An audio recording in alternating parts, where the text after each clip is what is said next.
ফেব্রুয়ারিতে নির্বাচন নিয়ে নানান সমালোচনা, আলোচনা, সভা চলছে।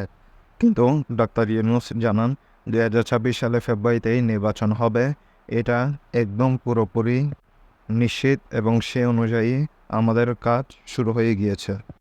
এছাড়াও ডক্টর মোহাম্মদ ইউনূস ছোট বড় সব দলকে, জনগণকে নির্বিশেষে জাতি, ধর্ম সব বিভেদ ভুলে একসাথে নির্বাচনে অংশ নেওয়ার অঙ্গীকার জানান।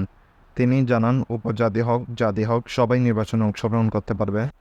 সবার নিজের নিজ নিজ ভোট সবার কাছে প্রেরণ দিতে পারবে। কোনো ধরনের ঝামেলা হবে না, এ আশ্বাস দিয়েছেন ডক্টর মোহাম্মদ ইউনূস। এছাড়াও বিভিন্ন ধরনের সুরক্ষা ব্যবস্থাও ডক্টর ইউনূস করে রেখেছেন যাতে নির্বাচনে কোনো ধরনের হট্টগোল না হয়।